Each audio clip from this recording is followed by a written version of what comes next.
Kultura odnosov. Pogovor s psihologinjo Silvo Matos.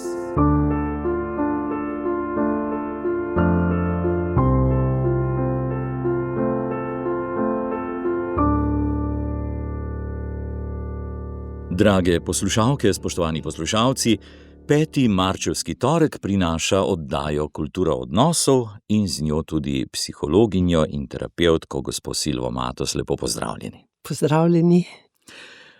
Vstopili smo v veliki teden, za nami je čas obračanja vase v svojo vero, tudi radijski misijon navsezadnje.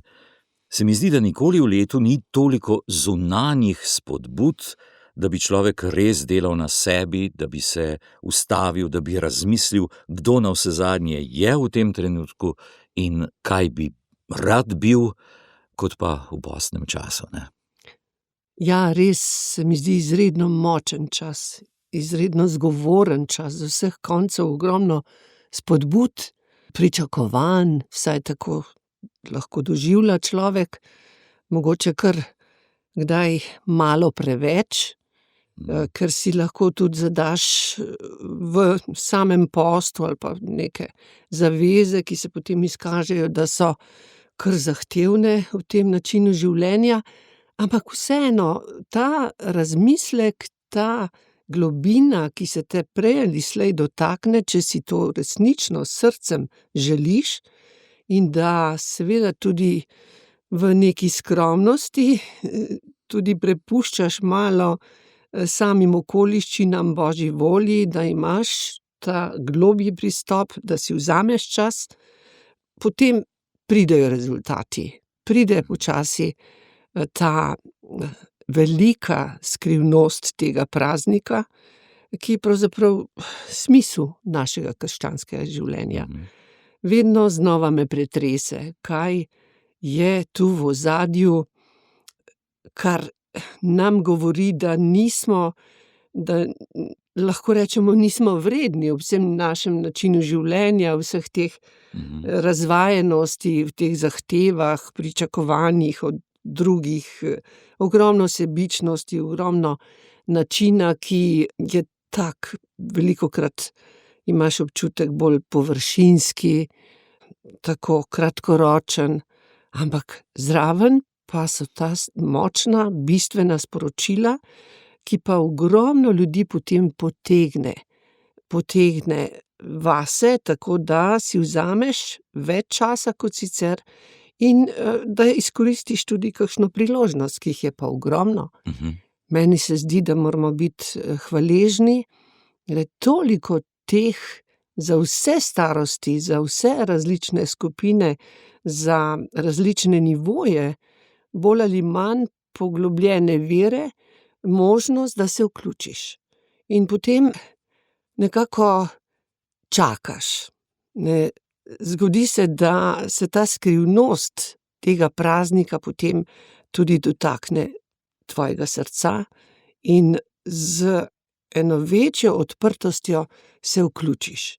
Meni ogromno pomeni to petje, ta način slavljenja, ta prehod iz samega posta in potem v to veselje, kar nam, kristjanom, se mi zdi, dostikrat tudi manjka.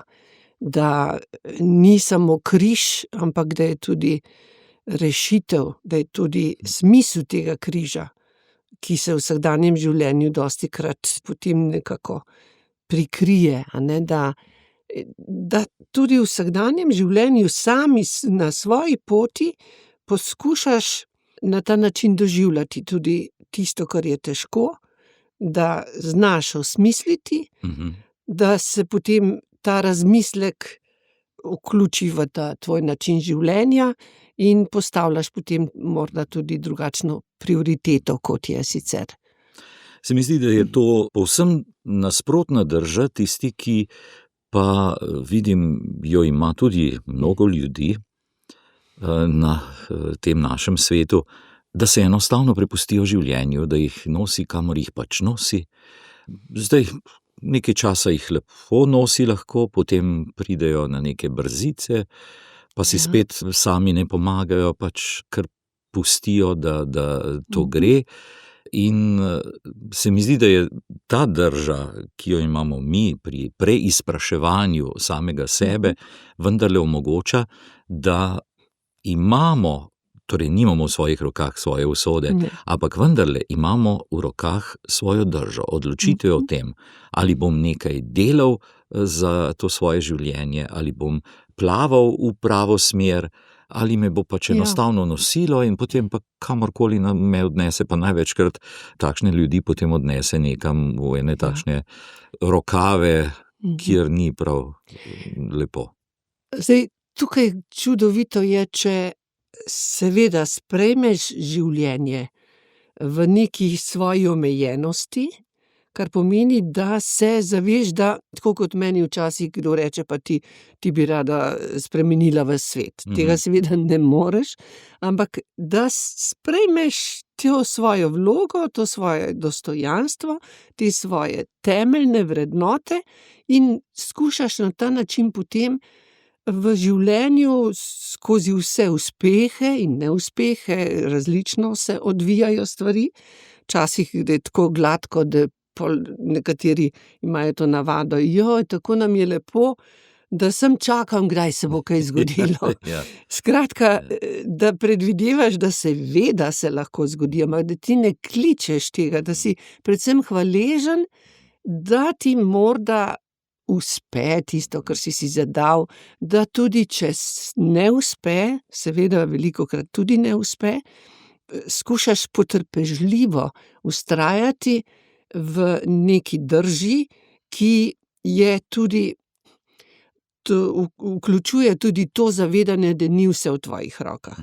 In tu je to, da tam, kjer ni uspeha, tam, kjer je razočaranje, oziroma lahko celo popolnoma nemoč, da znaš odpreti se Bogu, mu daš prostor, ker ob tisti nemoči je znano, da je takrat več prostora za božji poseg, za to njegovo voljo, da ti s tem sporočilom, ki ga da, lahko bolezen, skratka nekaj, kar je res težko, kjer je stiska, huda stiska, ne ostaneš v enem občutku krivde oziroma sramu ali tem nezadovoljstvu, obupu celo, ampak da vendarle si vzameš čas in mogoče za nek razmislek, za tišino, za nek odmik in potem pridejo stvari globje razumljene.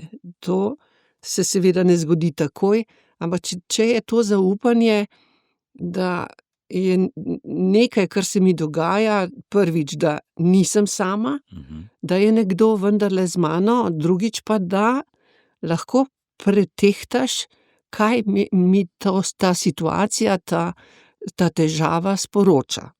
Ne, da je zdaj to neka kazen, zato ker jo je bilo vse. Seveda je lahko tudi posledica neke moje drže, prevelike ambicioznosti, morda nekega zagona v smer, ki ni sreča, ki je morda samo predvsem imeti ali pa premagati nekoga, ali pa celo iz zavisti se usmerim v to, da premagam nekoga, ki me moti s svojo uspešnostjo. In to so lahko predvsem motivi, zakaj se nekaj dogaja, ne kot v celoti neka kazen, ampak da morda pretehtam, kje jaz lahko ob tem sporočilu, ob tej situaciji naravnam svoje življenje na bolj zdrav način, dolgotrajno način, ki je usmerjen v dobroto, v dobro, v delitev tistega, kar imam, v neko nesebičnost, delovanje, ki je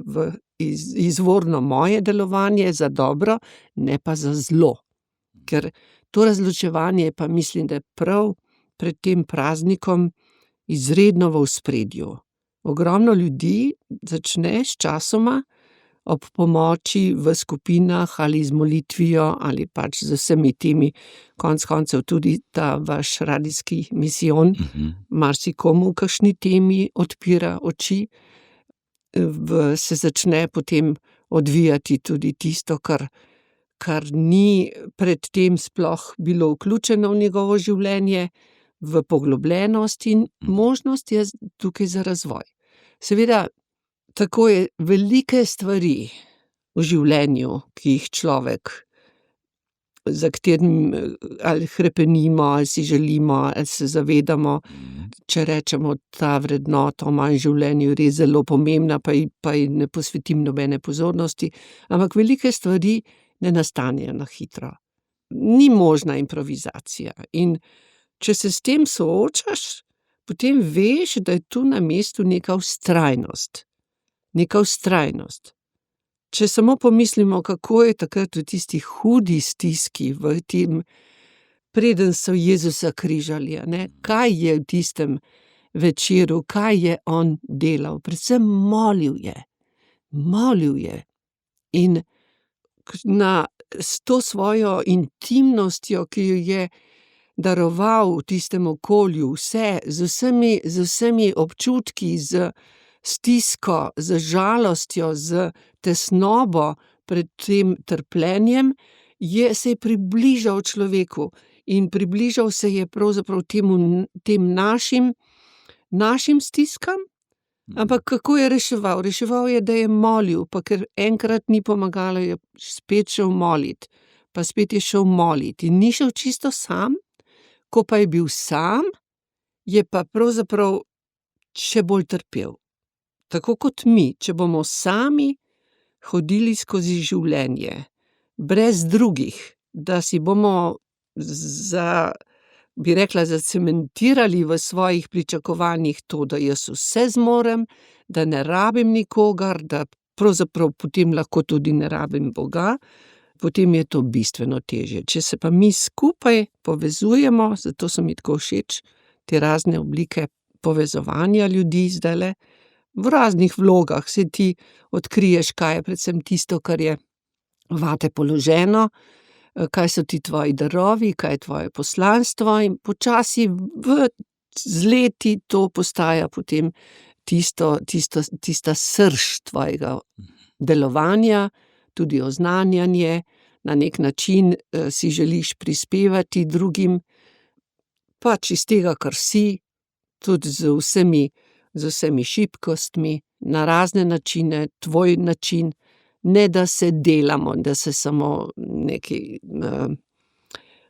hočemo postaviti nad druge, oziroma biti več kot drugi, ampak z enim pristopom, pristno, iskreno, z veseljem, če je le mogoče nekaj veselja. Mene je to veliko sporočilo v tem mojem obdobju, ko ob neki izgubi, ki ti zelo veliko pomeni, izgine veselje, izgine nek humor, izgine tista igrivost, živost. In ko se trudiš za ta vidik in poskušaš odkriti, kaj to je vse v tebi, ampak ti si v neki stiski lahko enostavno potisnil v nezavedno oziroma v čisto tisto stran od tvojega načina in te to siromaši. Lahko neka praznina se lahko poglobi, zato ostani to, kar si. Zaupaj in živi to, kar si. In pol pride nazaj, a ne?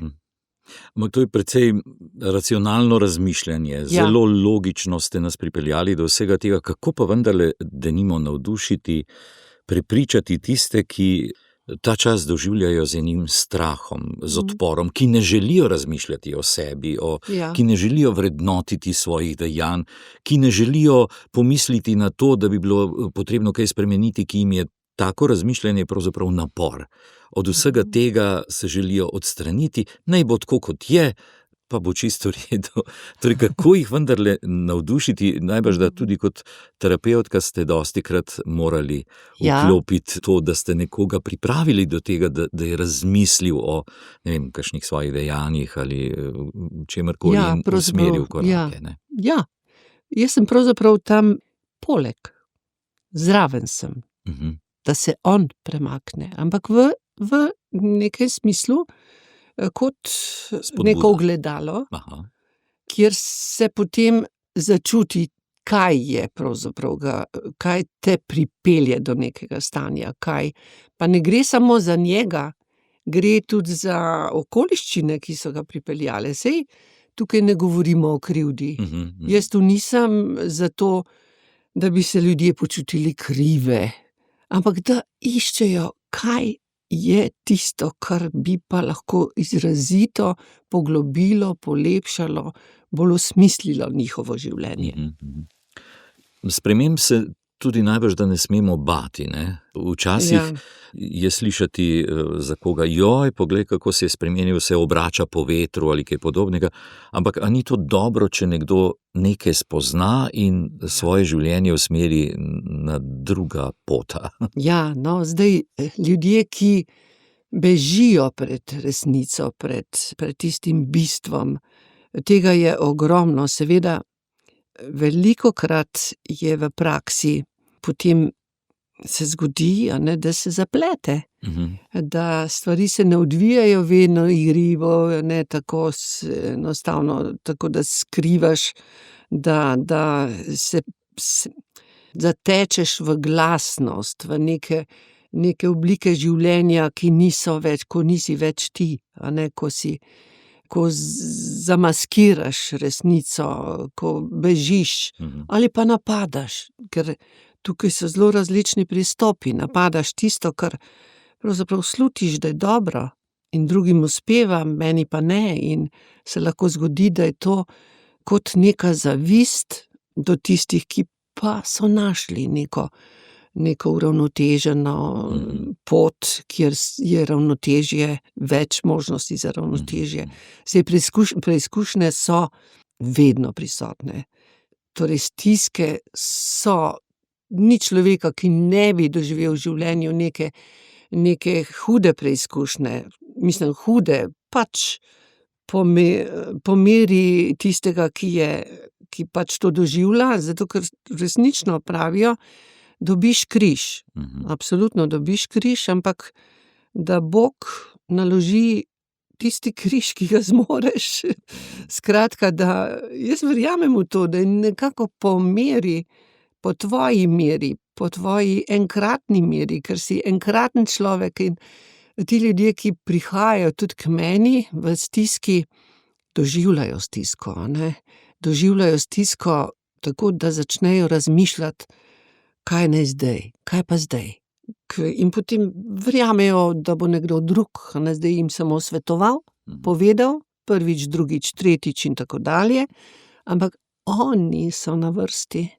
Ja, krasno, lahko se ti posvetuješ, lahko tudi prebereš stvari, ogromno je zdaj tega znanja, ampak na vrsti si ti, ki se potem odločiš, da boš seveda ne na vrat na nos, ker ljudje velikokrat mislijo, to bo pa kar v 3 dneh se to pospravi, kot recimo ločitev v zakonu. Ja, to pač ne moreva biti skupaj, to bo 1, 2, 3 in bomo živeli naprej in vse bo v redu in se potem sprožijo hude stiske.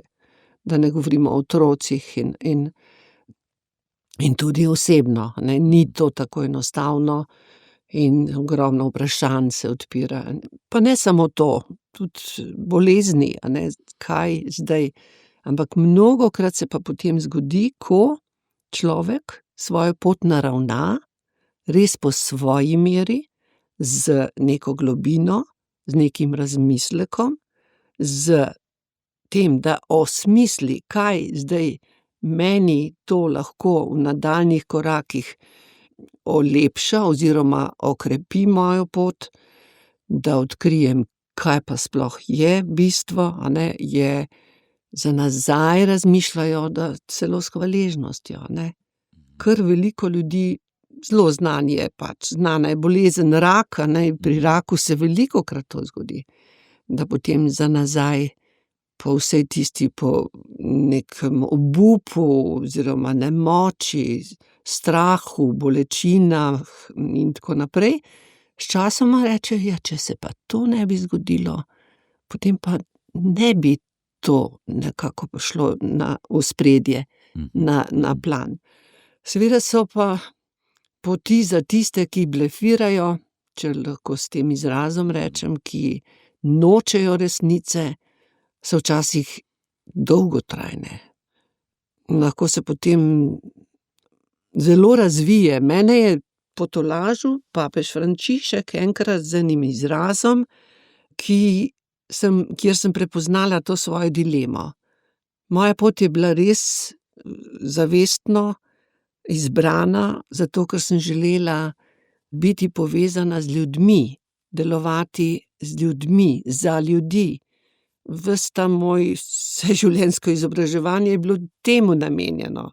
Ampak zdelo se mi je, da je vsak človek, še danes mislim, da ni vse zamujeno, ampak da je vsak človek toliko ima v sebi, toliko dobrote, da je res vredno se prav posamezniku povsem posvetiti. Potem je prišel pa ta izraz, tudi po mojih izkušnjah z nekaterimi, pokvarjenost. Pokvarjenost. In to mi je bilo tako kot eno sporočilo, ja, seveda, ampak ti v določenem odnosu ne moreš na enak način. Lahko pa moliš. Še vedno ostane molitev za tega človeka. Čeprav se včasih ne počutiš tako, ne, ker vidiš, da je to dejansko, kako, na kakšne načine se lahko to zelo kaže preko človeka, si prvi hip pomisliš, da ne zasluži, ampak zasluži. Pač molitev, a ne? Če pa je le mogoče, je pa največ odprtosti se rodi v medčloveškem odnosu. Ampak z ljubečim načinom. Odprtost, kjer je vključeno srce, torej brez srca se nič ne premakne.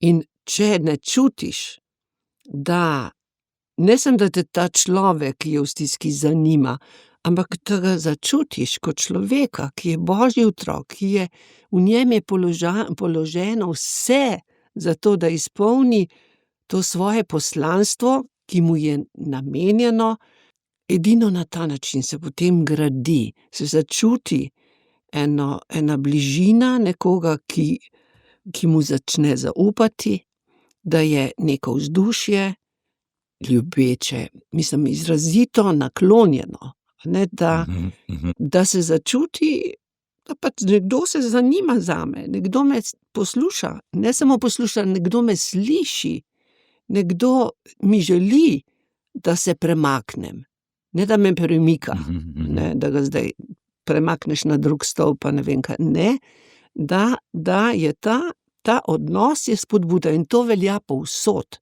To velja pravzaprav tam, kjer se znajdemo. Ker jaz verjamem, da so ti odnosi v življenju tudi na nek način božji, da prihajajo ljudje ti na pot, ko rečeš, kako je sploh do tega prišlo, ne, da smo se srečali, pa kako da je tukaj prav v tem trenutku. Pa da, skratka, to je neka skrivnost življenja, ki je lahko velika spodbuda in je prav, da nas zanima, da vsak človek, ki nam pride na pot, tudi če je čist iz drugega sistema, če tudi ima druge vrednote, ampak če sem tukaj, jaz svojo vlogo odigram. Ne nasilno, pa vsiljivo, z enimi svojimi, kako bi rekla, načelno držo, ampak tu, kot človek sem tu. Zanimaš me, a ne? In marsikdaj se potem odkrije, da je ta človek samo to želel. Govorite pravzaprav o odgovornosti okolice ob spremembah v človeku. In če zdaj to malce konkretiziram in dodam en očitek nam, okolici, ne, ko se nekdo, denimo tudi v postnem času, vendarle gre toliko vase ali pa ob kakšni bolezni ali kakorkoli, ugotovi, da nekaj ni bilo v redu, se odloči, da bo drugače začel, ne vem, je bolj prijazen, pozoren in tako naprej. Včasih okolica dostikrat reagira, pravzaprav na način, glej ga, kaj se pa zdaj gre, ne?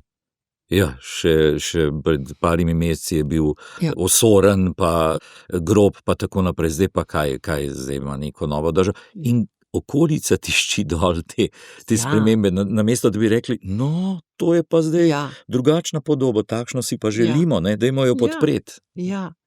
Ja, to je pa dejansko neka splošna drža tistih, ki mislijo, da so pa zdaj vse pošlihtali v svojem življenju, da je to edino prav in da kdor tukaj odstopa, nima mesta, a ne, med nami. Si vzamejo pravzaprav To je pravico nekih farizejsko oziroma, ja, no, moralnih razsodnikov, ne. ja. Mhm. In prvič, Bog ne zahteva popolnosti. In nihče od ljudi ni popoln. In tudi mi, recimo kristjani, ki, hvala Bogu, da imamo te svete vrednote, ampak tudi mi nihamo, pa to dnevno, sej to je znano, ne, da smo iščoči, da iščemo, ampak največji pokazatelj moje vernosti je, kakšen odnos imam do ljudi, in najbolj se pokaže takrat, kadar so pred menoj tisti, ki niso čisto usklajeni z mojimi vrednotami oziroma ki imajo drugačno mnenje, ki živijo na drug način, prihajajo naproti, ki skratka morda celo imam izkušnjo, neko negativno izkušnjo glede obnašanja in tako naprej. Ampak naloga je, da jaz se ne zaprem pred tem človekom in da se veselim kakršnegakoli, bi rekla, kakršnekoli poteze tega človeka, ker vidim, da išče, da poskuša, ne, priti bliže, da poskuša premakniti določen način življenja, da naredi kakšno potezo, kjer pomaga nekomu, poskuša dobro, sploh pa, ne vem, vrsto stvari je, pa nočem zdaj to ponavljati, ampak so primeri, ki sem jih jaz sama doživela, da so zacementirali se pred tistimi, ki so pač prihajali bližje in poskušali odkrivati in to. Jaz mislim, da začetek je neka pripravljenost za pogovor. Pripravljenost za to, da imam jaz en prijazen pristop, kaj nastane, če se nasmehnemo nekomu, da ga sprejmemo, ne. To ne pomeni, da jaz se strinjam vsem z njim, tako. ampak da imam to možnost, a ne, da sploh vem, kdo je, saj mi se ne poznamo med sabo, saj včasih pride v določenih, tudi zdajle, a ne, v tem času, ko smo imeli volitve, Ja. pride zelo do izraza neki ozek del človeka. Ja, saj pol, ko se pogovarjaš in tako naprej, počasi vidiš, da so širši mogoče, kot je tam izgledalo. Ampak da se ne zapremo in ne delamo nekih zidov, da nismo predvsem tisti tudi vsak sam, da ne podiraš mostove, ki se morda pokažejo, ne, da gledamo za dobro. Jezus nas uči spoštljive človeške drže do vsakega. Ja. Do najmanjšega, Ja. ne, Ja. kar je mnogokrat izpostavil, pa do, v navednicah, sovražnika, ne. Torej, bodi spoštljiv, prej ste omenili, ne, to ni znak, da se strinjam, da se tako, in tako naprej, ampak znak, da jaz ohranjam svojo dušo. Ja, no, sej to sem želela povedati, da je zelo pomembno, da jaz ohranjam svoje dostojanstvo, ga negujem, da se z vsemi silami, torej trudim, da ohranjam dostojanstvo drugih. Bog nam je dal dostojanstvo vsakemu človeku. Zdaj, seveda so tukaj kot sva prej že omenila, ne, ljudje, ki jim ne prideš, ne, enostavno Ja. veš, da ni mogoče ampak enkrat sva že imela to temo, a ne. Tudi če jaz povem svoje mnenje, jaz ne izničujem drugega s človeškega vidika, ne uničujem njegovega dostojanstva, jaz povem iz sebe, torej s temi sporočili o svojem mnenju, o svojem prizadevanju, o svojih dobrih namenih, o tem, kaj je, recimo tudi, da odpiram oči, kako si predstavljam, da je za naše nove generacije izredno nujno, da jim dajemo te podlage, ne da bomo raztreščili vse, kar še je, a ne, in se bodo potem zgražali nad tem, kakšne podlage smo jim dali, a ne.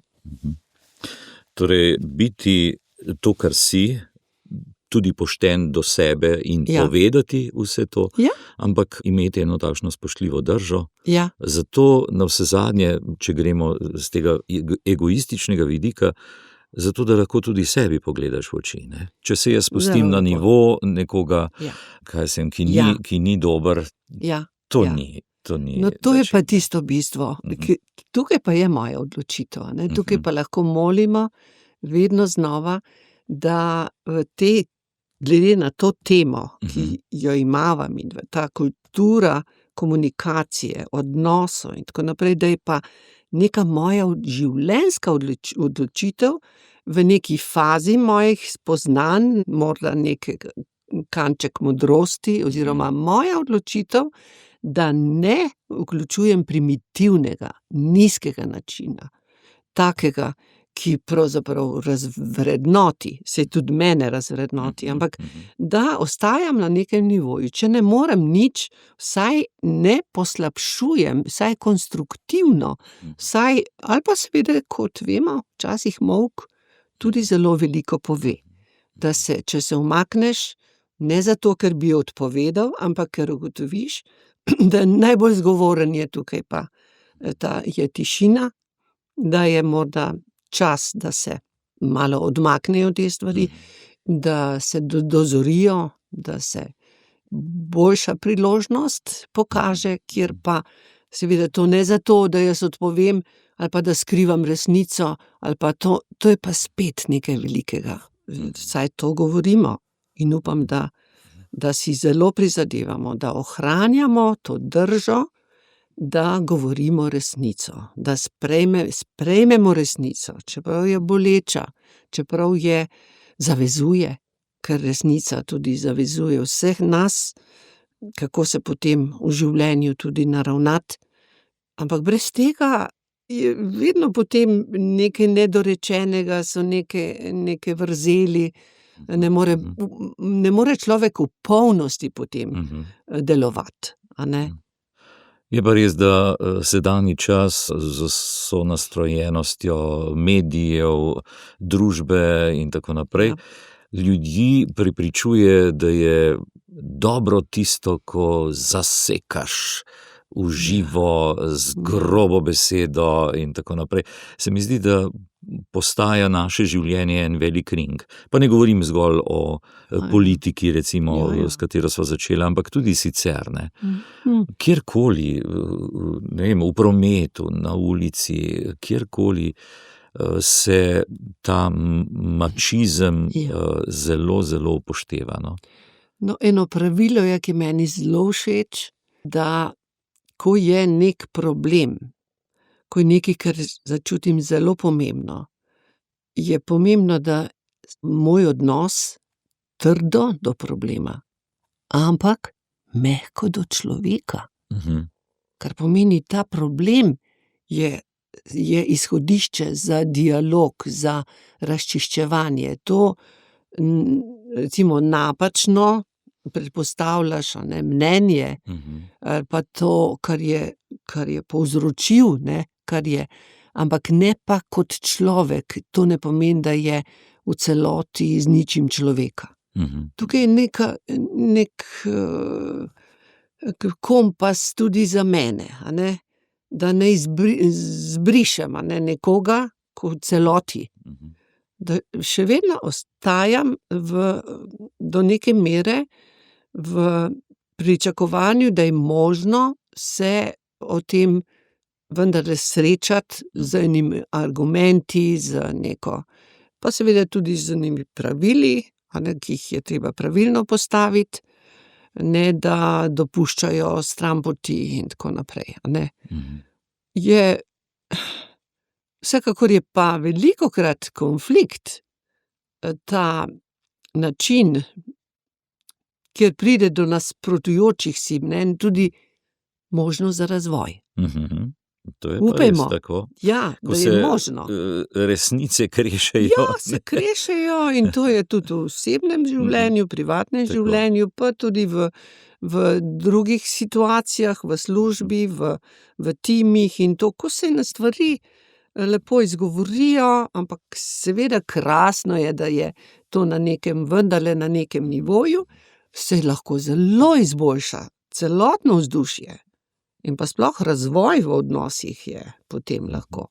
Mogoče nekaj časa kdo malo dvomih, se nelagodno počuti, ampak potem tudi taki posamezniki lahko ugotovijo, da je to bilo nujno, da je to izhodišče za naprej.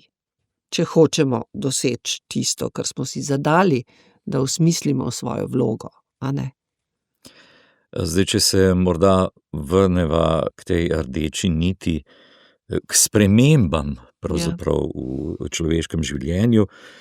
Zdaj je tudi na zunaj, sploh zato pravim, da je ta čas res spodbuden. Pomlad tukaj, ne, vse se obrača proti soncu, proti svetlobi, navzgor, tudi nas zajame ta duh, tule sva postni čas, radijski misijon spodbuja.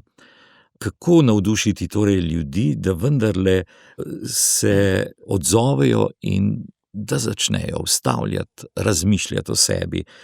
Spomnim se besed misionarja patra Andraža Arka, ko sva govorila o veri, da je vera dar, da je vera milost, velik dar, ampak potem je pa treba za ta dar garati. Potem je pa treba stalno, vsak dan preizpraševati, trdo delati. In enako je z življenjem. Tudi življenje je velik dar. Ja. In zdaj, če samo vstopimo vanj in pustimo, da nas nosi, ni dober odnos do tega daru, ne. Moramo ga ohranjati, negovati. Ja, se spominjam tega vzdušja, te rasti v zakonskih skupinah, zakonskega odnosa in priporočil in tako, ko smo se pogovarjali, a ne, da pričujmo s svojim življenjem, da je to nekaj, kar je vredno, ampak seveda, da povemo, da je treba delati, ne samo, da je to nekaj zdaj pride skupaj in zdaj ga pa imam ali pa zdaj jo pa imam in zdaj to teče, kakor teče, pa saj Bog tukaj, a ne, saj tretjega smo povabili z zakramentom zakona, ampak po drugi strani pa, da ne pričujemo tako, kot to je pa garanje, a ne, to je pa tako, da danes je sploh skoraj nemogoče speljati, a ne, kakšna modrost je, da mi sporočamo, da je tako, ne, tako kot Andraž Arko je izpostavil, a ne, treba delati, je treba se truditi, dnevno nekako prevetriti, kaj se dogaja. Saj to je na vseh področjih, če hočeš rast, potem delaj. Jaz sem bila vesela, da si potem, ko to ugotoviš, da je seveda to včasih naporno, včasih ti je odveč, pa bi pa vse skupaj, recimo en primer iz mojega zakona, ko sva imela kar veliko, ne, ob 3 zelo skupaj so bili rojeni, pa potem še skrb za stare starše, za mamo, ne, ostarelo, pa še vrsto stvari doma, sodelovanje pri kmetiji in take službe in tako naprej. In seveda, ko je prišel večer, si želel samo, ne, da bi te pustili pri miru. Ampak potem je pa moj mož rekel, a greva na sprehod. Pa se spomnim tega trenutka, ko sem hotela reči ne, ampak sem rekla, no pa pojva. In potem naslednjič spet. In potem sem si zavezala, sem videla, kako je to dobro. Da greva ven, da greva hodit, da se lahko še kakšna beseda reče, da lahko tudi kaj postokaš, lahko kaj pohvališ. In kako je to vreden ta napor. Jaz sem si želela, da me pusti pri miru in da lahko zaspim. Ampak vredno je se potruditi za neki reden način negovanja. Tako kot recimo zakonska skupina smo se zadali, to je bilo tudi pravilo, enkrat na leto duhovne vaje. Konec, a ne? In vedno, kadar je prišel ta termin, vedno se je zgodilo, da se je nekaj zgodilo, da je bilo videti, da ne bo možno. Ali je, ne vem, pri otroku, ali neko varstvo na začetku je še potrebno bilo organizirati, ali je bilo v službi kaj takega, ja, to pa ne bo. Dokler ne rečeš, stop, vsako leto bova šla. Odločitev, notranja odločitev, najina odločitev in pol ni bilo več tega. Enostavno ni bilo več tega, ker je bila odločitev. In podobno je na vseh področjih. Če se jaz odločim, da negujem, tudi če mi ne paše, da grem, recimo, k maši, ali pa da grem na pevske vaje, ali pa da se mogoče pa jaz ne bi več v tej skupini, ali pa ne bi vsak dan vsaj nekaj stavkov iz Svetega pisma, ali pa bova že tam na zakonski skupini nekaj povedala, se ni treba se o tem pogovarjati cel mesec, a ne, se to pa zdaj že znava. Ne, redno, vztrajno negovanje in podobno je tudi z odnosi s sosedi.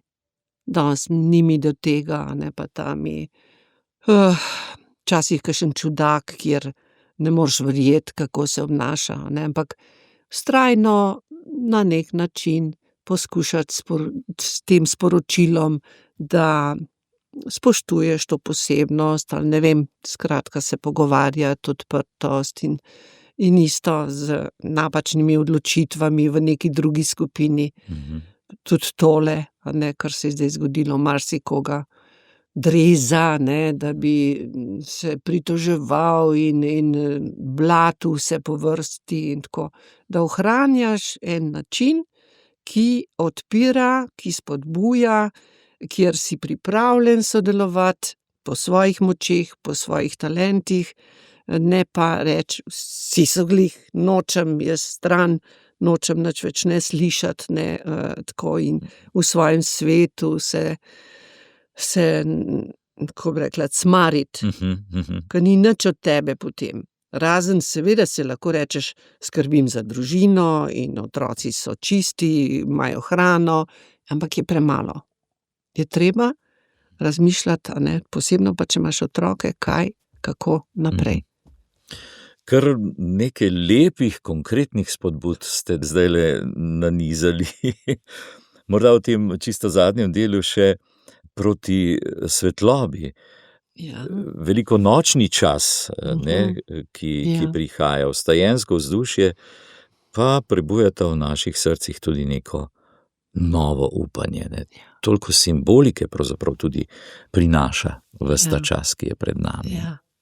Ja, meni je to zelo lep čas, čeprav seveda, no, Božič ima svoj čar, a ne, ampak ta je pa tak zrel, tak tisto še globji, ne, tako zgodi se tvoja volja, je rekla že Marija takrat, a ne.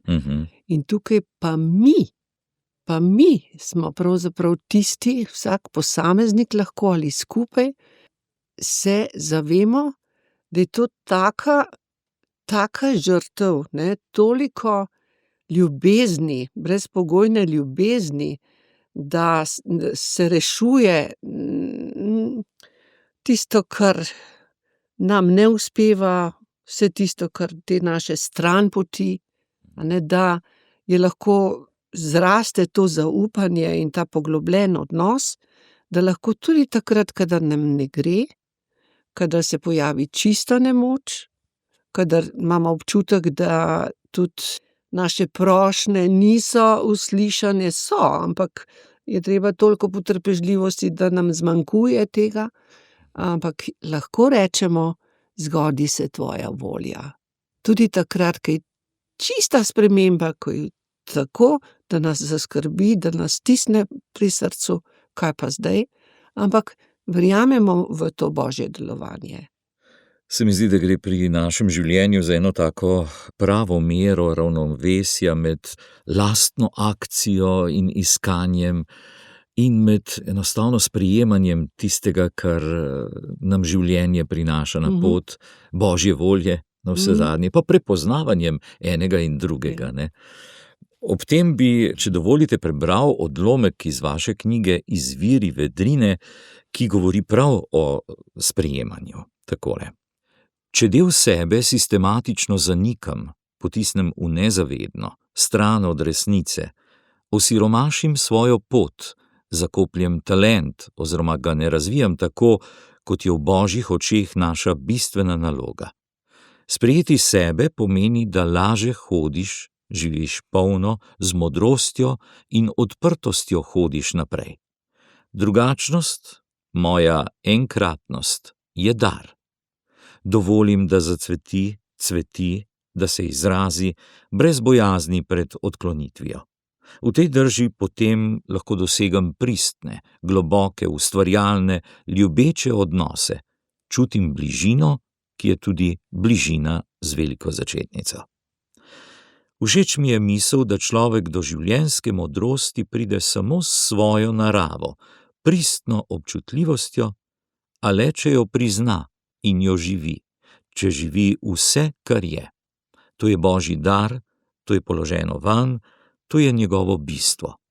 Moj Bog me sprejema vsem, je brezpogojna ljubezen.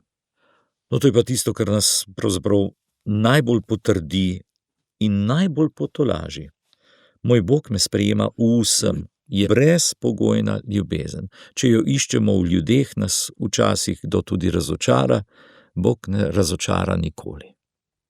Ja, res. No, to je nekaj, kar je seveda s človeškimi močmi včasih kar težko, brezpogojna ljubezen, ampak to je smer.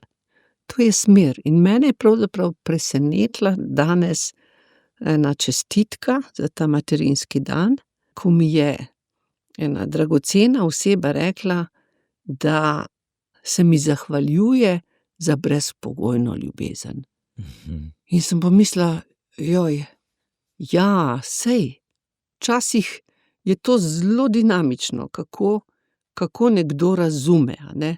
Razume, da bi ga moral kaznovati, ali pa razume, da bi ga moral pač kritizirati, se z nečim ne strinjati, ampak z eno odprtostjo, z eno pripravljenostjo za sodelovanje, pa razume takole. Tako da to ni enoznačno, to je zelo pestro in ogromno teh načinov, ki je s potrpljenjem, z zaupanjem, z eno ljubeznijo, z pripravljenostjo, z eno prijaznostjo dosežemo, da se človek dobro počuti.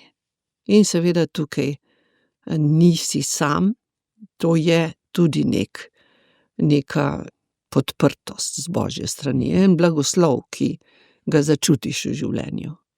Brezpogojna ljubezen ne zanika kritike, ne?